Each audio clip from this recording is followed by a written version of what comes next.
What's up, guys? It's ajmarkle here. It's a little different because I'm recording on my phone, but today Holly and I are back with another Disney anime class. We're here today, number 19. Today we're going to be doing... Snow White and the Seven Dwarfs.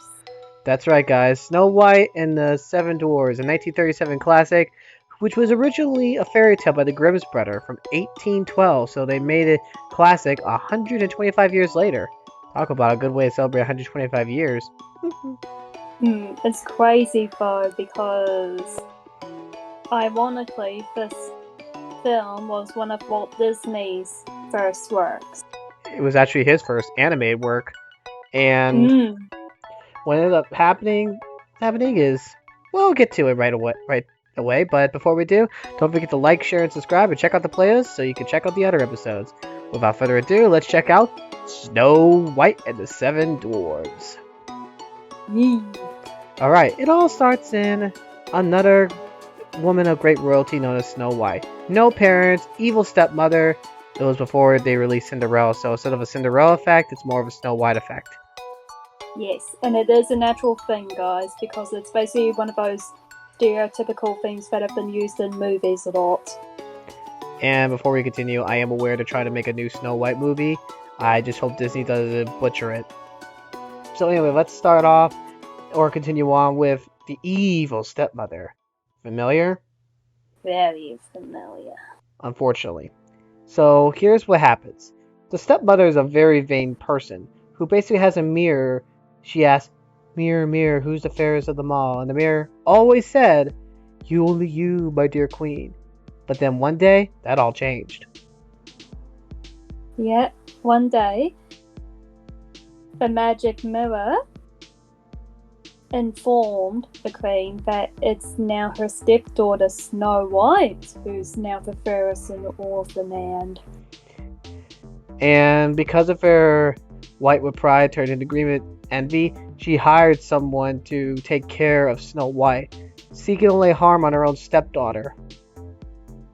Yeah, and also not only that, but on the same day, Snow White meets and falls in love with a prince who happens to overhear her nice singing. Yep, but unfortunately though, the huntsman who was seeking to lay harm on Snow White by order couldn't and warned Snow White to get out of there. And he said he would lie to the queen that she is gone. Well, Snow White, that is. That's probably the last time we hear the fate of the huntsman. We don't know if the queen got rid of him or if he went into hiding. Yeah, or if he just fled from the castle kingdom somewhere else. It's really unknown. But what do you guys think? You can comment down below and come up with your own theories. Yep. So anyway, as she fled, she bumped into some wild animals, like woodland animals, who were interested in her, and she could understand them. Not the first time we talked about a character that could understand animals. Yes, that's basically the whole... Once again, another princess trait. That's what I call it. Yep. And what ends up going on with the whole thing, they go to a cottage, which is owned by the Seven Dwarfs. Well, we'll get to that in a moment. And seeing the mess that is, she goes, "Just whistle while you work." Oh, it's true. Well, it's Disney. They're probably just gonna put a claim on it. Just kidding. We don't use video footage. But anyway, as things continue on for Snow White, she cleans up everything and has to retrain the animals a little bit. Like, not under the rug, put it under the tub. Yeah, which was pretty amusing, considering, imagine animals actually using their own tails to actually clean up their own things would be pretty hilarious to see. Yep.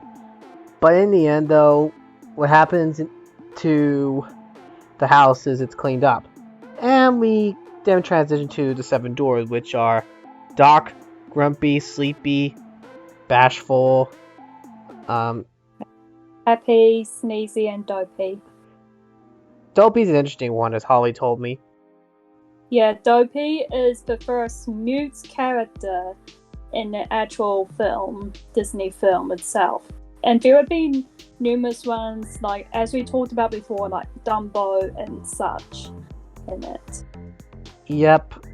Which is very interesting that they actually had a character that was mute, but yet people can understand him and the communication. Also, one more thing to point out, Dopey's obviously the youngest because he's the only one that does not have a beard. Yeah, and you guys might notice some slight inspiration from yet another cartoon that doesn't have to do with Disney, but if you guys can guess which one it is, then I'd be glad to read the comments and try to guess what one I'm referring to, because Aaron would know. Or the premiere chat. Anyway, to continue on, the Seven Dwarfs return to see their house cleaned up, which is probably a miracle, and then they see a sleeping woman on the bed. Not Sleeping Beauty! And no, it's not Goldie Lawson for free beers. That's really unbearable. I don't think Disney even wanted to do that one. Anyway, they are interested about Snow White. They talk and they dance together, and Happy, I think it was Happy that starts singing a song, and they had their own dance and everything. And things get a little crazy, especially with Dopey and the symbols and having a second person to dance with Snow White, which that brings a lot of family love. But unfortunately, not all is well, because the Queen has a magic mirror. She asks who's the fairest of them all again, and the mirror, basically being like a public GPS, reveals the location of Snow White. Yeah, and that enraged that the huntsman tricked her, the Queen creates a poisoned apple that will put whoever eats it into a death-like sleep. After she transforms into an old queen, which probably means she's an actual witch at this point. Yes, pretty much. But of course, there's gonna be a thing. The curse can be broken by love's first kiss. Or true love's kiss. We will not go deep into that, please. If you look into that and do the research, you'd probably be a little worried. Anyway, so she goes to the cottage. The dwarves are out, and Snow White's there. She's being kind and caring as usual because she's a caring person. And of course, after the old woman thanks Snow White for helping, gives her the apple, and then as Chomp and falls asleep. Chomp and bleh. Unfortunately, as a result of that, the evil queen has once triumphed, or so she thought. The dwarves found out about this, and they chased her down to the cliff. And to make it worse for her, she was about to take care of them by using a boulder against them, but it was a rainy and it was stormy, and she was at a high point. And everyone who knows about high points and thunderstorms, not a good mix. Lightning bolt to the cliff, and she falls down, and so does the boulder, and that's how she ends. Bit of a dark ending for another villain, but at least we don't have to see her in reboots anytime soon. Disney. Not only that, but two vultures stare at her smirking evilly. You can definitely tell, folks. You can definitely tell it's dinner for them. Okay. Oh my god. Yum, yum, yum, yum. Well, the good news is she's not going to be any more reboots. Don't even think about it, Disney. Okay. So the dwarves go back to the cottage and find Snow White in a death-like state, so they have a funeral for her, thinking she's dead. Hats off and paid respect. And then the handsome prince shows up. And okay. Curse is reversed, true love's kiss. You guys get the hint. and they fall in love and get married and happily ever after, la di da da da. I know it's a little quick, but that's basically how it is. But if you go into more detail, you'll be raising eyebrows like, why did that happen? So yeah. So anyway, that's another Disney classic that basically was very early on, back 1937 classic. So honey, be honest with me. If it was rated today, what would you rate it? Oh, good question, Aaron. It's hard to say because it's like normally we would have been slightly more explicit on the certain mature details, but at the same time, we didn't really want to get into trouble with YouTube, like censorship and that. So well, it's more. I wouldn't say censorship, but it's more of like guidelines. We gotta think about that. Yeah, true. So I'd probably have to say, like, most likely PG. At least, but then again, though, Snow White's pretty young, so. But yeah. So if you guys know the age of Snow White, comment below. There's a reason we didn't want to go that explicit. But basically, though, the poison of the apple, attempted murder.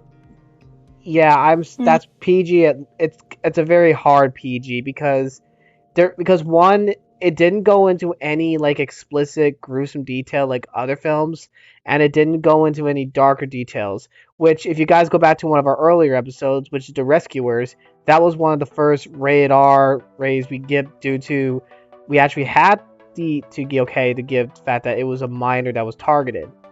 But this was actually one of the very few episodes that we've done that really had nothing to do with kidnapping. Yeah, that's probably one of the rare actual Disney movies that actually doesn't involve kidnapping for once, which is a good follow-up considering this movie was one of the first Disney princess movies ever made. I think back then they would have made the kidnapping a bit more severe when it came to the oncoming films later on. Yeah, sadly. But in the end, though, Snow White is another great classic by Disney that is currently going to be made into a live-action movie, which I don't have a lot of faith in Disney when it comes to live-action movies nowadays. Yeah. But that's just me. So, what do you guys think? Do you guys think this movie is a good one? Does it deserve the rating it gives? Don't forget to check out the playlist, by the way, and do not forget to check out Holly's channel. Holly is going to be working on an animated series when she gets the chance, even though universities, aka EIT, is coming up. But my final year. Yep, it's Holly's final year at university, so huge congrats to her graduating this year. And I hope you guys liked this video. We'll see you next time. God bless. You rock. Don't you ever forget it. Be unique and be creative. Have a good day, everyone.